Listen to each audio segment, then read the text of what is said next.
Welcome back to episode 69 of the Sports Medicine Project.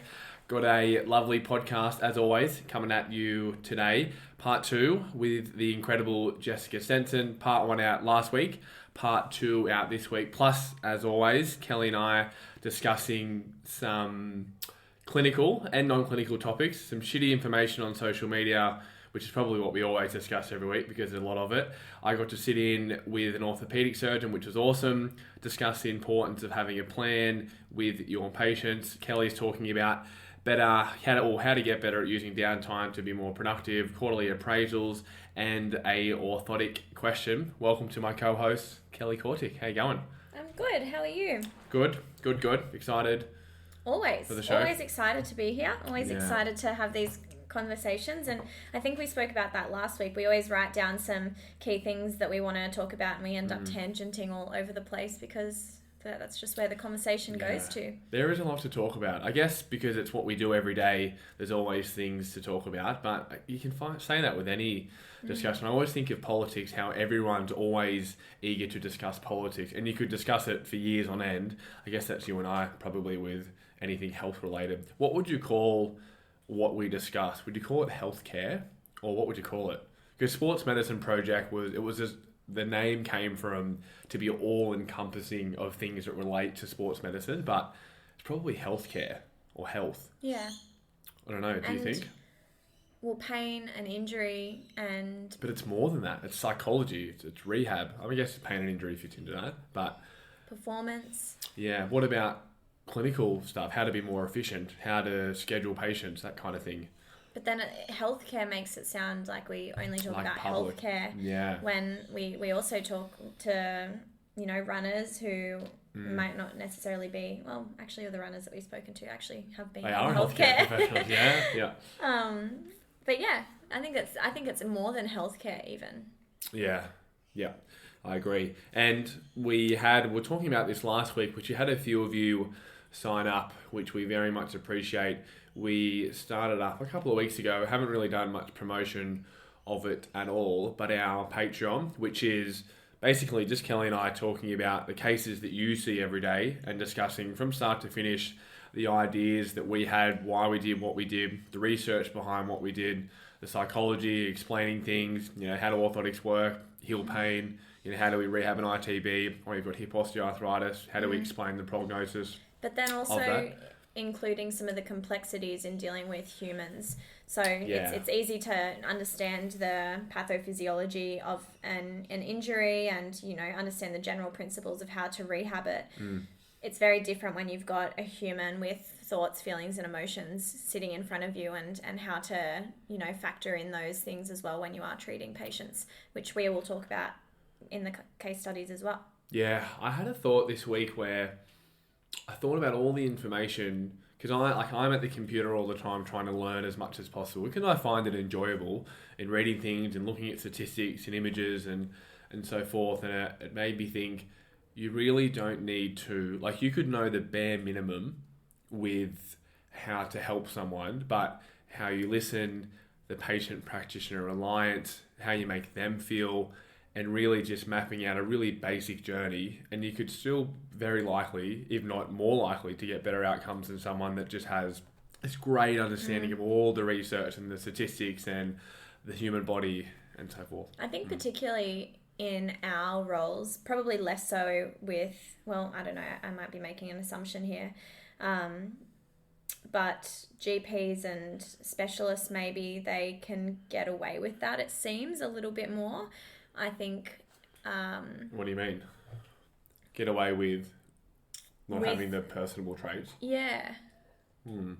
My understanding. Not all of them. I definitely know a lot of, GPs and surgeons and that I think are very personable and great people that I'd be friends with. Yeah. It seems though there is a subgroup that are... more difficult to... Yeah, that's when anything. I mean, what's the assumption of orthopedic surgeons, that they're not personable, that they're very biomedical, and it's a stereo. Well, I guess it could be horrible just a bedside manner. But the ones that I've met are pretty nice people. I know. I actually, now that I say that, and maybe that's just our circle. Yeah, but then again, if you're in the public system and there's lots and lots of them, maybe it's a boys' club and whatever. But yeah, I've met some bloody nice, and I'm going to talk about a really nice one as one of our first topics. But yeah, I guess you could say that it's in all health professions, but I just can't. One of the realizations I've had maybe in the last 6 months to a year is the relationship that you build with someone is so... I would only think it is the most important, because I guess obviously doing the right thing, but then again, everything works. If somebody is in pain, you can rub them, you can dry needle them, you can shockwave them, you can give them exercise, you can give them stretches, shoes, taping, anything, and it's usually probably going to make them feel better. But that relationship that you build with someone just seems to be the most important. If they trust you, if they feel heard, and they listen to what you're saying, that really just seems to mean so much. And I keep thinking that, and yeah, I keep start to think that more. And I move away from like being really specific, like the rear foot, how many degrees is it pronate or supinate, or how much knee flexion do you have at mid stance? Well, it's like what you were saying the other day about the biomechanics lecture that you had to... Oh, and I don't like seeing that online either. Sorry, cut you off. No, that's okay. The biomechanics lecture. Like the nitty gritty of the gait cycle that you have to learn, where like when are you ever going to be applying that? Yeah, like research maybe. And I was thinking this in the shower the other day, where, and I've had this internal battle with myself and that's why I want our Instagram page and this podcast to be so varied, where we have lots of different people on and not go hard on a niche. And I was thinking this because I saw a post from I've seen a couple of posts recently from the barefoot community, and they just make these just outrageous dogmatic claims that aren't true. Like they are false. Like there's no black or white. They're false. And what are they saying? Just things about what shoes do to the body, what they do to bunions, how we can rehab and change soft tissue and things like that. And they're false at the moment. Of course, things could change in the future, but it got me to thinking, when you really focus on a niche topic, so let's say you are the shoes cause bunions guy, that's your niche, that's what you focus on and go hard at. If there is any disparity, if there any research comes out, someone challenges you, you can't go any other way. You have to stay in being that person because you've just built this whole brand and this whole idea about it. If it come out tomorrow that orthotics are harmful and they cause all these issues and long-term issues, I can say publicly that I would change my practice and I would be happy to, and I would tell people that I would be happy to. Or if the opposite came out and said, no, they're really helpful, they make patients feel better all the time, we should use them all the time, I'll do that as well, because I'm happy to change my idea and narrative. Do you think that certain, but those people people can't. They wrap their identity around it? Their brand. If something comes out, they can't change that, because that's everything that they've built it around. Whereas us on this podcast and the people we have on and people that we talk to, they would be happy to change. If this surgery come out and said it was better, they're not like, no, this is the one that I stick with and I'll never ever change. Maybe that's not a great example, but the social media definitely. And yeah, it just makes me think you can never change. You are pigeonholed to that, regardless of whatever evidence comes around. You're stuck with that. You have to stay with that.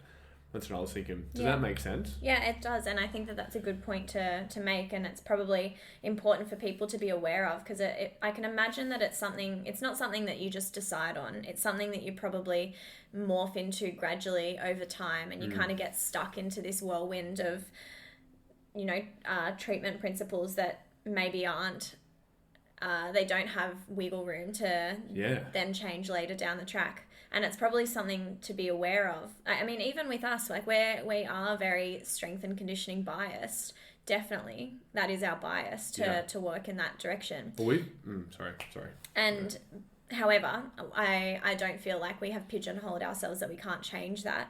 If that was to say one day that strength and conditioning does nothing. Yeah. However, who knows? Maybe over time of me continuing to promote that and push that, then it could end up in a situation where that's my identity wrapped around strength and conditioning as a physio, and that's where I get the most bang for buck, and it would become really hard to change it. Well, with enough enough evidence and understanding, I think you would change. So, and this is the other thing I was thinking about as well. Now, this is the first time I've actually said it out loud.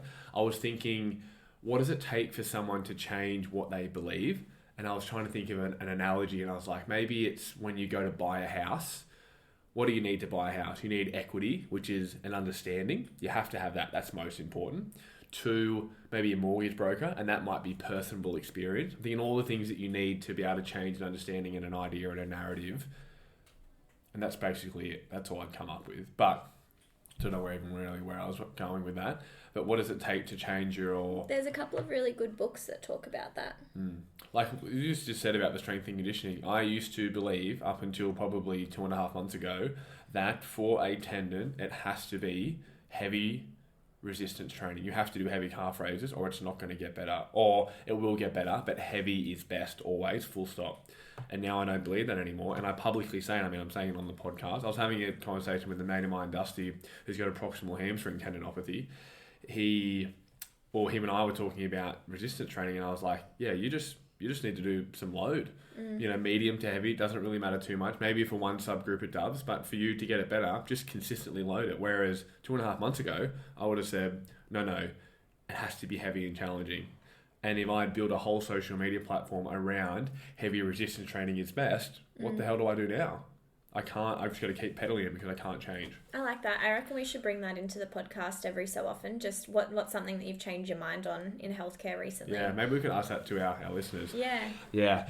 And that kind of brings us to our first topic of shitty social media information. I can't remember this guy's Instagram, and I'm not one for calling out people publicly, but if I could remember it, I would say it, and I didn't put it in here, maybe purposely. This guy, did about 1,700 followers. He just peddles, he's like talking about biomechanics, he's talking about the vagus nerve, he's talking about nutrition, he's talking about the nervous system, all this stuff. So didn't share any of his stories, which I really wanted to, but I just messaged him privately and said, hey, mate, just wondering what your qualifications were. And he said, I'm a qualified PT. And he was talking about the vagus nerve stimulation and all this just stuff that he should not be allowed to talk about. And I wonder if the less qualifications you have, the more free rein it gives you, because you're not really governed by any board. So I say I can't talk about nutrition and dietetics on social media to a really high level of detail, because it goes against the AHPRA board. Because I'm a health professional, I can't peddle those things because they're not fall within the regulations of what I've been taught. Whereas possibly the less you have, the more you can, because no one's really regulating you. What do you think? And they're probably less involved with, like as we've said, our social media posts, they have to be Greg proof. Yeah, Greg commented and said good work the other day. Did I tell you that? Yeah, I did. yeah. That was I Greg mean, proof. irrelevant to what I'm talking, well, maybe, but they probably don't have people keeping them accountable. No. Like we do. Like we've got people looking over our work frequently and giving us feedback. Yeah. Whether we want it or not, but it's there and it's a good thing. I think they probably don't have that kind of, well, maybe I'm drawing assumptions, but they may not have that kind of a following where there are people to keep them accountable and pull them up on their bullshit, really. Yeah, and it's good to be held accountable. So there's a guy named Nick, I'm just on his, Nick Rees, Sports Physio, is his Instagram handle. I posted about technique a while ago and just said technique doesn't really matter. And I meant it in a broad aspect, but he called me out on that, just private messaged me, and absolutely changed my mind and made me see things that I hadn't even been seeing. So I feel like it's good, because if you have people calling you out in a nice way, it really does make you better, or it makes you see a different perspective, or it just gives you a more nuanced approach. Whereas in those cases, they don't really. But anyway, the topic or the line that I want people to take away is, if you see a PT discussing the vagus nerve, you need to unfollow them. Was what I was going to say. That's probably fair. Yeah. You wanted to talk about... Yeah, I wanted to ask you about orthotics. So... Oh, yeah. I have had a couple of patients in the last couple of weeks that have pulled out some old orthotics out of their shoes, asking me if they're okay. And my default is, are they comfortable? And do they make you feel good? And... that's kind of the end of what I look for or say. I don't really know what to look for, and I if they don't seem to be uncomfortable, then I don't necessarily think that they need to see someone. But I wanted to get your thoughts on that. Like, is there certain things that we should be asking? Is there certain things that we should be looking for that might sort of suggest that they need to go back to their podiatrist to have them reviewed or see a podiatrist? Great question. And I probably haven't thought about this. I've thought about this enough to be able to, I think, explain most of what someone will need to answer this question. However, I haven't had the dialogue or written it down to be able to explain it in a nice logical manner. So I'm certainly going to talk about it, but I'll bounce around a little bit. So one of the first questions, which you're already on the money, probably the first question, if I was getting asked something like that, is like, what context are they asking that in? So are they asking it in, they have pain right now in their foot or ankle or lower limb, their groin, and they're saying, are my orthotics okay to help me? Are they okay? That's a little bit harder, because if you're a physio, if you say, great, are you asking in the context of because you've got pain in your foot right now, and they say, yeah, I want them to help my feet, it's really hard for you to evaluate that. And I don't know what the right or wrong answer is, because then how do you evaluate if they're right or wrong? Because you can't adjust them or do anything if they need to be. So if someone's asking because they don't have pain, is that the context that they're asking? Maybe not pain that's irrelevant. So one person was showing them to me, and they have knee osteoarthritis, and another person was showing them to me. They have like recurrent ankle sprains, so it's just like something that they've had. Yeah. So not directly related to that. Yeah. Okay. Yeah. So asking something along the lines of, great, have you tried much time without them? Or when have you tried some time without them? And depending on the answer, that'll probably give you a bit of an idea as to if they're effective. So a common answer that I get, and I really like this answer, is, yeah, I don't really wear them much at all, and I don't have any issues. So what you're trying to find is there any difference in their pain or function when they're in them versus without them? And if there's no real difference, you almost use that as evidence to say, well, you're telling me that you can spend days without them and you don't feel any different. So it's probably likely that you may be able to spend even less time in them and probably not notice much of a difference. Now, you have to be careful, because that answer, if they say, yeah, I don't feel any different, you can't say, great, throw them out, you don't need them, because you may notice that as soon as they start to decrease the time wearing them, things could flare up. So they could be just under the threshold, and it is definitely possible, although I hate to say it, these orthotics could be helping them function a lot better than what we think. So after knowing if there's much of a difference, just asking, great, when do you utilize them? Then you get a bit of an idea as to when they're using them. And then one of the other questions I like to ask is, do you feel like you need them? And this is probably the most common scenario for me, is they don't have any pain, they're not wearing them, they don't notice any difference when they're with them or without them in regards to their pain or function, but they just feel better in them, they feel more comfortable. And this is the truth that I've seen in complete anecdotal, not evidence-based in any sense. People with flatter feet and flexible flat feet tend to enjoy wearing their orthotics. That is what I've seen clinically. Now, if someone comes in with no pain and flat feet and they're flexible, I don't automatically give them orthotics if they don't have any pain. But that is the scenario that I see. So do you think that's because they've been told since they were young that they have to be in them, and so they've just come to accept them? Maybe, but I really try to dig down into, because I want them to not think that they are resilient, rely on that internal resiliency, but they're like, no, I just feel better in them. If I don't wear them at work, my feet get sore, and I wear them, they don't. So possibly. So asking a couple of those questions, that's helpful. You get a bit of an idea as to if they're actually helping, because that's what you want to figure out. And then if they're not helping, you want them to them to see that's what you've found, or that's what they've told them. And then when they need to go back and see another podiatrist, it's tricky, because you need to have a good podiatrist that you trust, because you don't want them to go back where you've made let's say you've found out that they don't feel any different with or without them, and they're like, I don't actually think that I need them anymore. You don't want to tell them to go back and see someone that perhaps likes to put people in orthotics quite a bit. And then tells them straight away that they don't need to. And then they've probably seen the podiatrist longer, they've seen them before, then they're probably going to very likely trust them, and they're not going to go back to see you. And I've had that happen before.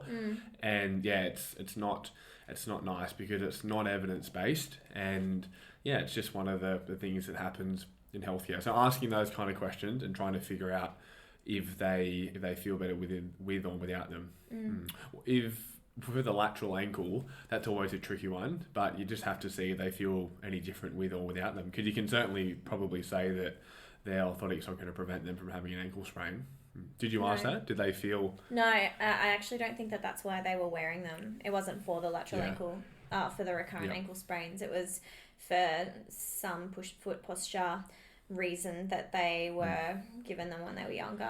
Yeah, and you can't, like, if you look at the orthotic on someone's foot, it doesn't really tell you that much. Yes, it tells you if it fits, but there's plenty of orthotics out there that I've put to feet where the arch doesn't contour. They're like, there's no way this can be comfortable. And they're like, yeah, they're sweet, they're fine. And I guess that you'd expect that when people are given sort of off-the-shelf orthotics. It's not going to be perfectly no, they're not fitted to their foot, but they work the same way that custom does in a lot of cases. Yeah, it is a tricky consideration, and you know, I really tiptoe around it. And this is what I was thinking today is a little bit, it's not similar or nowhere near on the same scale, but it's like Barack Obama talking about racism a little bit, where he always feels like when he was running for his presidency, he's like, I always feel like I had to tiptoe around it because I didn't want to annoy people or piss people off. But sometimes I feel as though I like that with orthotics, because I'm always going and saying, yeah, I was talking about this with another colleague from the uni, where we're talking about them not being,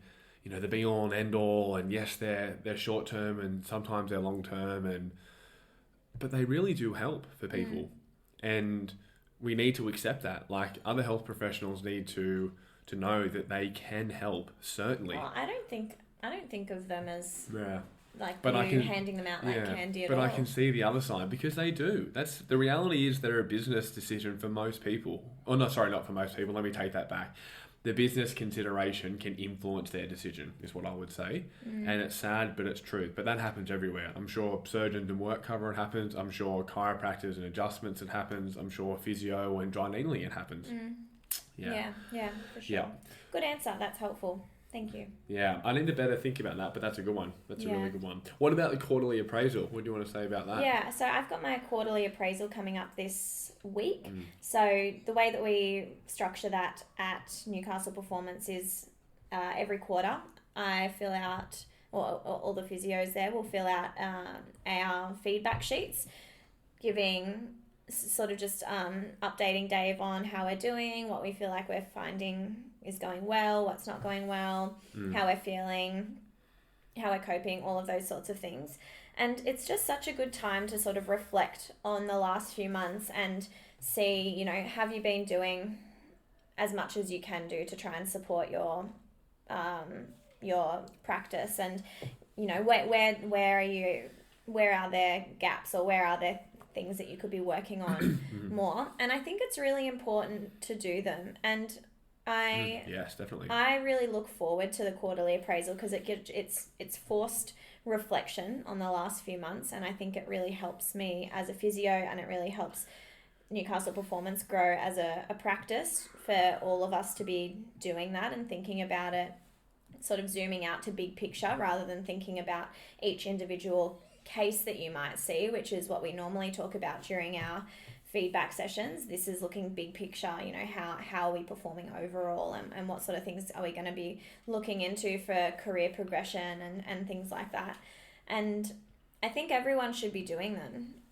And if you're not, I think it would be a really useful thing to maybe bring it up with your boss or your mentor and suggest doing them. Do you think? Yeah, I think that they're pretty common. Yeah. I don't know anyone that hasn't done some kind of quarterly review, informal or formal. I mean, we always talk about one of the best things that I think the podcast does is it makes people reflect on how they practice because of new ideas, because of people talking about how they practice, because you're like, oh, what Blake does, he prescribes that shoe. I would actually give this shoe. And then you think, why could that be different? Which inherently just makes you think about the topic, which is one of the goals of this podcast. You don't think that many people do it? Quarterly appraisals. Yeah. I don't know. I'd say there'd be more clinics out there than you'd think that probably wouldn't. Yeah. I'd say a lot of them would, and I think it's a good thing. Yeah. But I also wouldn't be surprised if there was a few that didn't. What do you think is one thing that is the most valuable that you do within that quarterly appraisal? Like the one question that is in there that makes you think the most or reflect the most? The one piece of information from there that you would give to someone? You're putting me on the spot a little bit there. I actually don't know. I'd have to have a look through them because I've only just started answering the questions today, so I haven't actually gotten through them all and I can't really remember. Okay. I will get back to you on that one. Mm-hmm. I would say for mine would be, and it's really simple, is what do you think you could be better at? Mm-hmm. And following up from that is one that I like to ask the admin staff and also colleagues. And I actually saw this from a Clinic Mastery. Michael Ritz posted this on the Clinic Mastery Instagram, was what do you think, or what do I do, and asking this to the admin and your colleague, what do I do that makes your life easier, and what do I do that makes your life worse, clinical? So, and it's just a good way to see how other people view you. Yeah. And I know that my pitfall is certainly communication. I really try to work on it, and it's slowly getting better. Communication with colleagues, do you mean? Just with everyone. Yeah, I like to really say that I'm going to do a lot of things, and I'm happy to, but sometimes I need to make sure that I keep a checklist because I'll forget these lines of communication, I'll forget this letter, or this follow-up email, or something like that, and then it comes a couple of weeks. I don't think that's communication, though. I think that's your to-do list. To-do list, yeah. Organisation, probably more so. Yeah. Yeah. Anyway, that's one question that come up and they reflected on that, and that's something that I know. So then the next time that presents to me where it's an organisational thing, I'm like, no, this is a weakness of mine. I need to work on it. Mm-hmm. And I got that from them. Yeah. Yeah. Yeah, certainly. Let's follow up next week with you. I would say something similar though. I think those sort of big picture questions that are looking at your your productivity, I guess, at work, or the things that you could work on and the things that you are doing well. Yeah. A high for me this week was I got to sit in all day with orthopedic foot and ankle surgery. And I sat in with Dr. Ken, who's here in Newcastle. And I've had like many colleagues go and do the similar thing. And it was, for me, I've had many highlights in my career, my short-lived career so far. And that was easily one of the highlights of my clinical life. Yeah, we're in there all day, and it was just great. And he is certainly someone, and if you don't know who we're speaking about, go back and listen to both podcasts that we've done, one on foot and ankle surgery and one on syndesmosis injuries. But he's certainly someone that values teaching, and you can tell, and I found this a lot, you can tell when someone has thought a lot about a topic because they have a lot to say and a lot of information, and they explain it in a nice logical way. Like if someone asked me about footwear, I could talk for 8 hours because I just thought about it so much, and it's happened so often. And he's very similar with him with talking about just the nuances, which there is a bloody lot in the human body. And it was. Do you think that that's why it was such a great day or such a big career highlight? Less so about seeing the surgeries and more so having that time spent with a very knowledgeable person talking about an area that you're obviously very passionate and keen to learn about as well. Yeah, I think certainly the excitement, it just felt like a privilege. I mean, the whole place was so, what is the word? So, not comforting. They were just, what do you do when someone is a great host? What do you call that? Accommodating? Yeah, accommodating, that's the word. They were just so accommodating. I mean, they like have a seat here and explain things and this and that and go around here and grab a coffee, and like I would have been happy to stand on one leg in the corner 50 meters away to watch it through an old camera. Just happy to be there. And yeah, it was great. So that was certainly one thing that was really nice. And yeah, just seeing that, obviously what you said, but seeing the tissues, it's just, yeah, man, it just gets me it's so happy. It's always different to what you think. Yeah, the tibial nerve is thick. That thing is thick as. I was thinking this pissy little bit of string. The tibial nerve, man, I'm telling you, that thing is thick. Do you know that you can hang your body weight off your sciatic nerve? Yeah, well, that's the other thing. So apparently in the cadaver labs, when people see the sciatic nerve, they're like, they're so shocked. Man, it makes sense now, the Tunnelstein, if that tibial nerve's irritated, you bang that medial ankle, you're going to irritate it because that thing was thick. It was cool. It was really cool. So just something even like that. I mean, you see the diagrams, and one of the things I wanted to talk about was we make things so simple for us to understand and for patients to understand, and for good reason, but to think that we make it so simple when it really is complex. I mean, you just have this intricate display of multiple structures all working together to help you live and move. Yeah. It's complex. Wow. The human body's complex, but I don't think rehab has to be. No, I agree.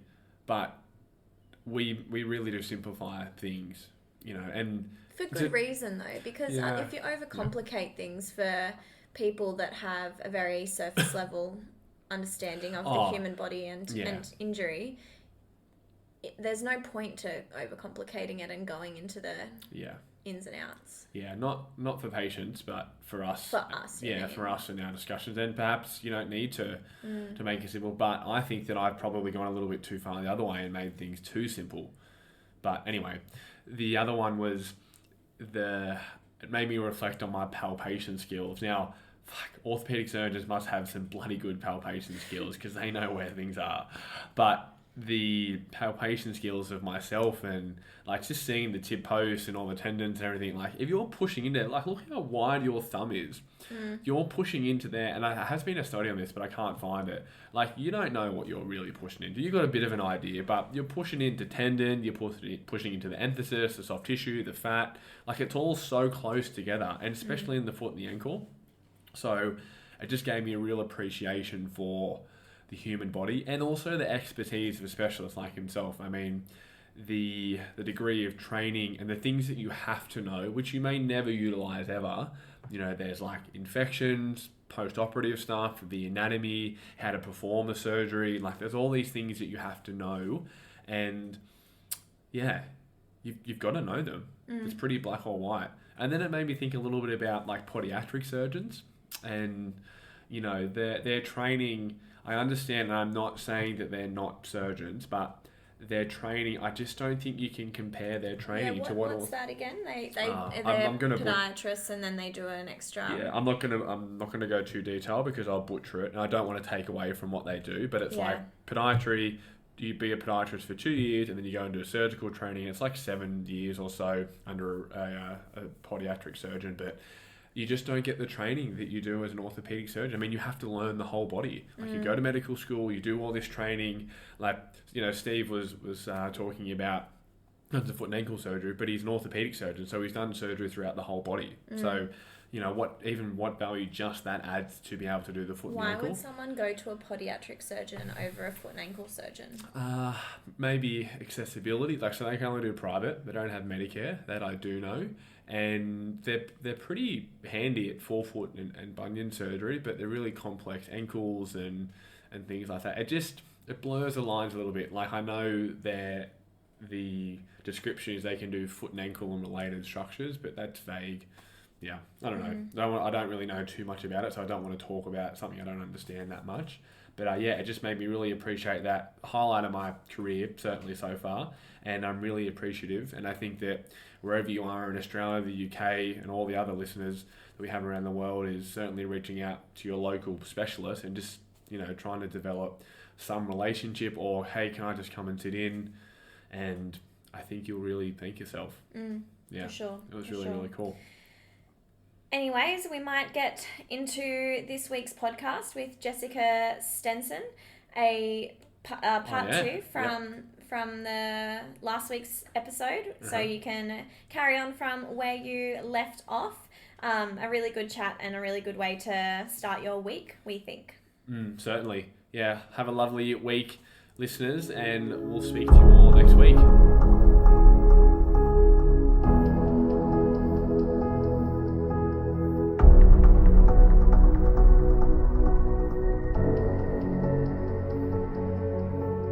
Yeah, it's incredible to see, with other marathon runners as well, people coming back postpartum and post having kids and running these incredible times. It just goes to show like how resilient the body is and how adaptable it is.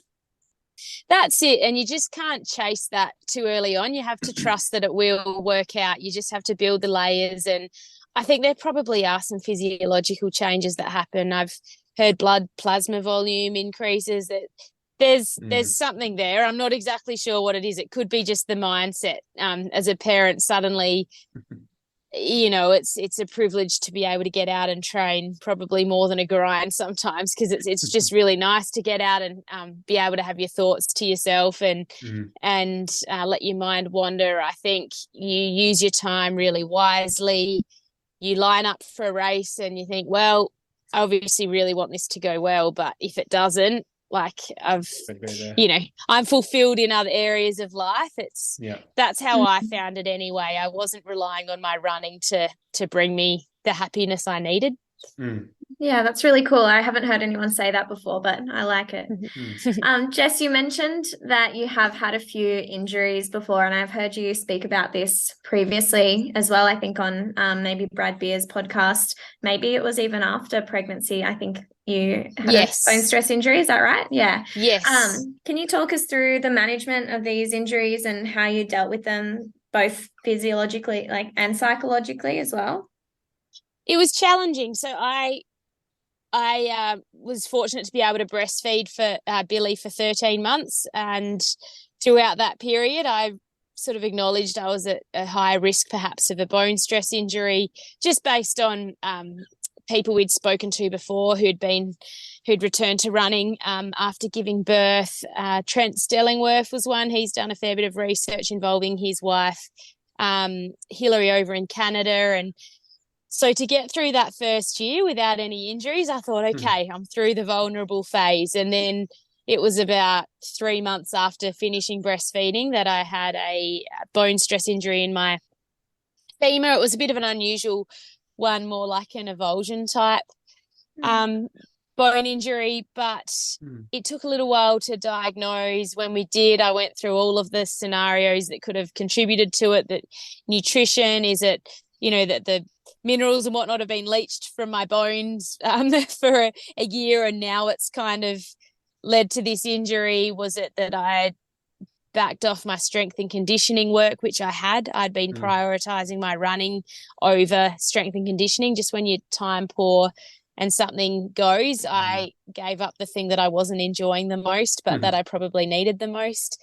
And also looked at the shoe technology. So when I fell pregnant, the super shoes weren't around, well, at least with ASICS, who I was sponsored by at the time. So I came into this world of super shoes being available and was wearing them for the first time, and that could have been changing my mechanics. And so I looked at a whole lot of different factors, basically took my however many weeks I needed off at the time, up to 8 to I can't remember for that particular injury, but got back into it, was feeling strong, and then almost or just under a year later, I had another femoral stress injury on that side, a different area of the bone this time, and it presented as anterior hip pain. So again, took a little while to diagnose, and then I was really frustrated. I was like, all right, what did I miss out last time? What can I do this time? We looked at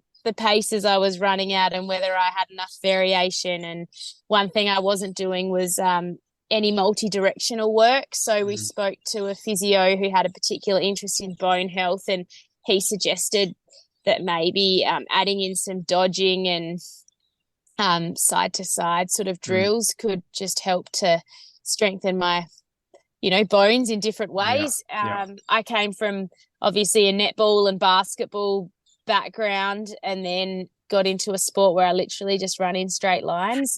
So I started doing some box jumps as well, and which is pretty counterintuitive when you've got a bone injury to be jumping. It can be nerve-wracking at the beginning. I obviously had to wait for the right time to add that in. And yeah, just again put even more emphasis on my strength and conditioning. So eventually navigated those 2 injuries and hopefully won't see them again, but it just took a lot of problem solving and addressing a few nutritional things as well, just making sure I was really getting the protein in after training. And fortunately my bone density tests haven't shown any concerns. So yeah. Good. Did you, like, even when you were saying you had the second metatarsal, and I'm a podiatrist, so that always gets me a little bit excited when I hear anything in the foot and the ankle, but mentioning with the second metatarsal and then the femoral stretch reaction, how did you navigate that, like, mentally as a health practitioner? Because you certainly know all the time frames and outcomes and increased risk. Did you find that challenging? Because I know for myself and Kelly, if we ever get a niggle or an injury, we're like, great, that's probably the worst thing I could ever imagine, because you know all the things that it could be. Did you find that challenging whenever you would get any pain or discomfort? Could you kind of think about it a lot more with what you know? Yeah, it's interesting. In a race, I think it's helpful to have that understanding, because if you're feeling something, it's just, my calf muscles twinging, if I can just, somehow change my bite, you shorten my stride, or you sort of think of ways to offload and problem solve throughout. With my metatarsal, so I had one in 2014 on the right and then 2016 on the left. I unfortunately have inherited the first MTP joint, sort of like the bunions essentially, somewhere along the way. So my big toes are pretty degenerative and stiff. So my injury could be quite explained by that, because they were going through a really inflammatory sort of phase where they were painful. And so I was trying to take my weight off my big toes because they were sore, and probably putting a bit of stress through my second Mets. And fortunately, they've really settled down and haven't caused me problems in the last sort of 6 years. I think it was just that point in my career where I was increasing my mileage, my big toes were responding to that, and I ended up with the pressure through my second toe bone. So I think because it could be explained quite clearly there, I just had to hope that my big toes would settle down eventually, which fortunately they have.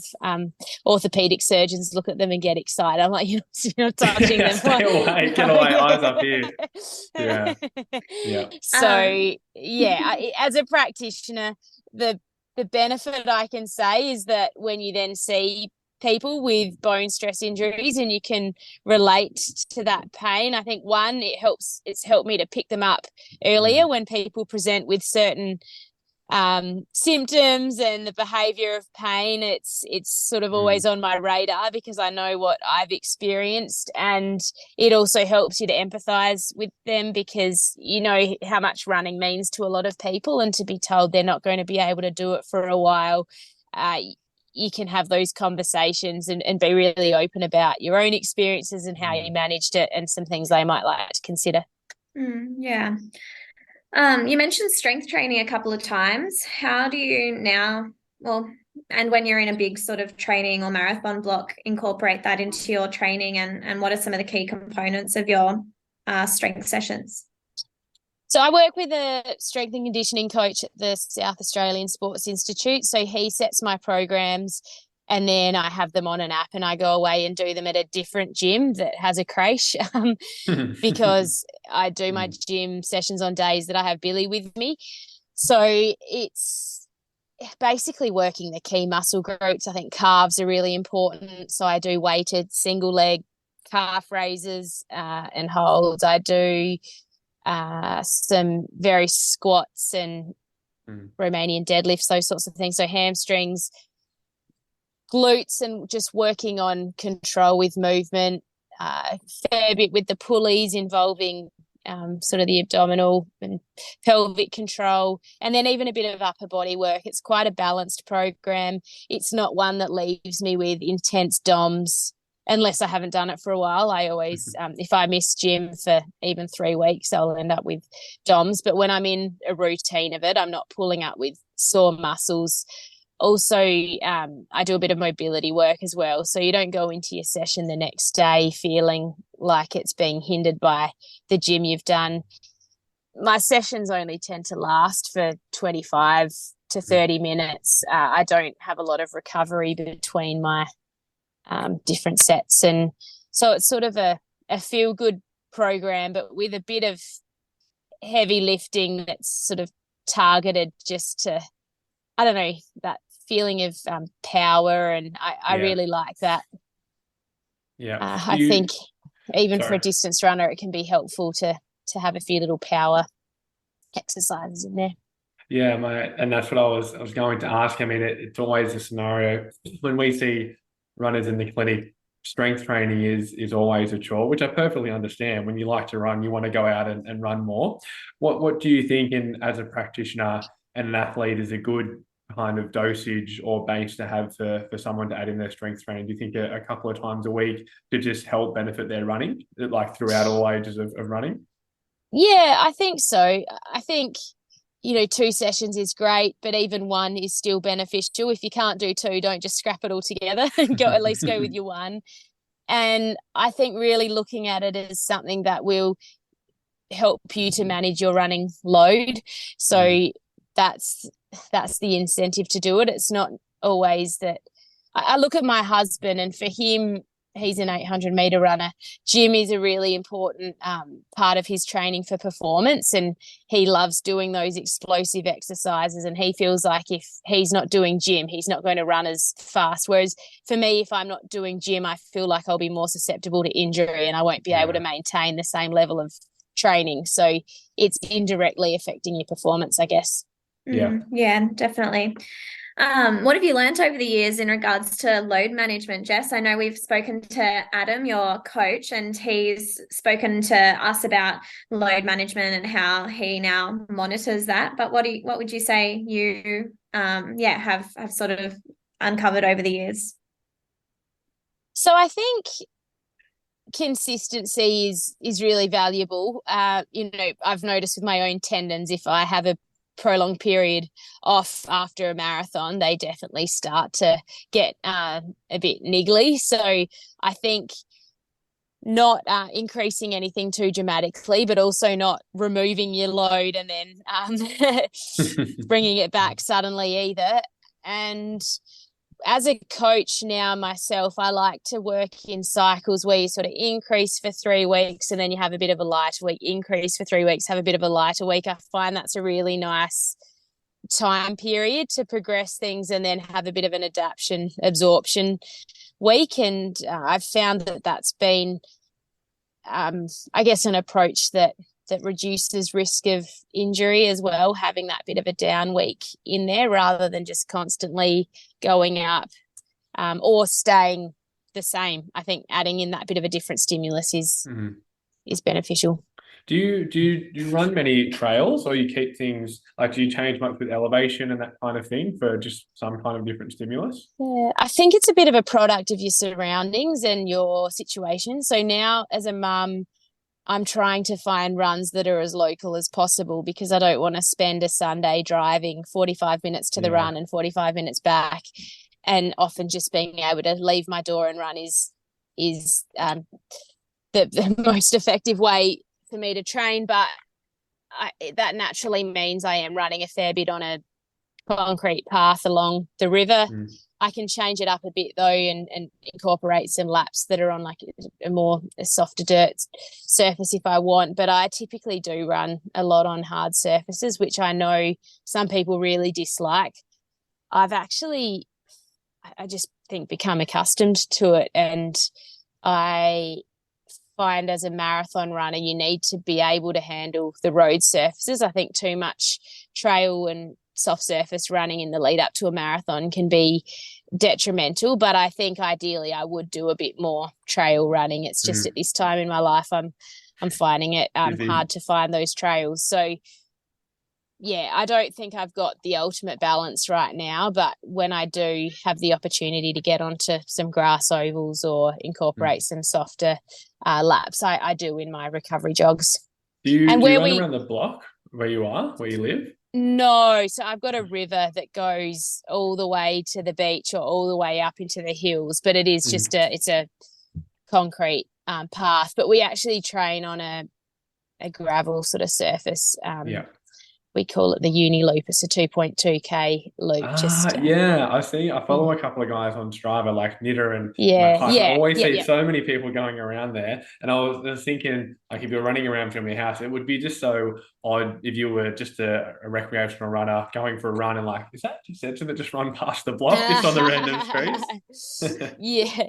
Nah, sometimes I love to run around, just look at the houses in the area. But generally I'll get onto that river path and get out amongst the trees in nature. Yeah, that's always good. We had a couple of listener questions come through, and we won't take too much more of your time. We wanted to know, and it's always, I guess, with any runner, favorite workout and favorite shoe, and just any workout, not the one that you would do forever, but just your favorite one to do if you see that in the program, and then your favorite racing shoe. I actually really like fartleks, which is unusual. A lot of people don't love fartleks, but there's one that we do. There are a couple of variations, but either 600 on 400 float, maybe by 8 to make up your 8Ks, or 800 on 800 float. If you do that by 8, it wouldn't be by 8. Yeah, no, so that's 1600. I don't even know how many times we do that one. Adam changes it up all of the time. Hold on. No, I've got that wrong. There's a 600 on 400 float. There's a 400 on 400 float. And there used to be one we did 1K on 600 float. The 800 on off isn't. But any variation of that, basically, where you're doing anywhere between 8 and 12Ks of that fartlek work, where you're pushing and then you're backing off just enough to be able to then maintain that harder pace again. So you're not jogging, you're just sort of above and below the line. And I feel that you get so strong from those sessions, but they take a bit of practice to master, because if you go too hard early on, you can suffer in the later stages. And then I'd just say one other session I love leading up to a marathon is 3x5K. First one, 5 seconds slower than your planned marathon pace. Middle one at marathon pace. Final one, 5 seconds faster than your planned marathon pace. And you've practiced gels and is there anything rest in the middle of that, or just 5-5-5? Oh, we've done like 3-3-3, and there are different, and sometimes a 4K on 4x1K and then 4K on. So you change out the middle one to be 1K reps. Adam never gives me the same marathon prep. The lead ups are always different in the sessions I do, but they're just a few that come to mind that I enjoy. Adam was giving me some flack because I'm coaching a guy that's doing London Marathon, and I was like coaching myself, and I was showing him a little bit of the program as a joke, and the only thing I'd prescribe was 2K efforts, and he goes, "You really love those 2K efforts?" I'm like, I do need to change it up a little bit to get some advice from there. How do you, one question I certainly wanted to ask you, with all the clinicians that listen to this podcast, and you briefly touched on it before, when runners are presenting, and all levels of runners presenting into the clinic, what advice would you give to clinicians that are seeing them? Because it's a common scenario for people to, and there's certainly cases where you do need to stop running, but it's common for people to get told, just stop running, rest for 3 weeks, and then start back running again. And we know that most people can run through a bit of a niggle or an injury, and we can modify it and change their running. Would you have any advice to clinicians that are treating the runner, knowing how much running means to people? Yeah, I think if there's an opportunity to keep them going, but to modify things, that's the ultimate solution for their mental well-being, as well as just maintaining that strength, because you can lose your strength pretty quickly. And if running isn't an option, getting them doing some functional movements or strengthening activities that they can do to keep that, say, calf conditioning, foot conditioning. I think it seems like the easy answer sometimes to just say stop running for a few weeks, but it often doesn't lead to the best outcome. So to be pretty open-minded in your approach and appreciate the role that running plays in that person's life. And if you're a happier, less stressed person, I think your pain experience is likely to be less too. I think sometimes that anxiety and stress can certainly heighten your pain and maybe lead to an injury seeming worse than it is. Yeah, certainly. Yeah, certainly. For sure. You would have been, did you have Lorimer Mosley and David Butler as your lecturers during uni? Yeah, pain sciences. Yeah. That's cool. They were fantastic. Yeah. That's awesome. That's good. Just something back before too. So my favourite shoe to run in, I've only worn ASICS since 2013, but it's the ASICS Metaspeed Sky. Yeah, is it the one that you run in? The version one for marathons, but then the Sky Plus for sort of 10Ks and those sorts of distances. Is there a reason for that? Is it because where the plate sits or it just gives more return? Yeah, I've had a few runs that went well in the version one, and then a couple of half marathons I've done in the Sky Plus. I just started fatiguing in the later stages, and I think I just felt like I didn't want to risk wearing it in the marathon. So that's why I've gone for the version one. They're nice. They're nice and bright, those ones, that orange and yellow. Yes, they are. Can you do you have this? I'm just imagining just a wall of version ones. Do you have plenty of version ones left? They don't sell them anymore. I do have a few up my sleeve. Saving them.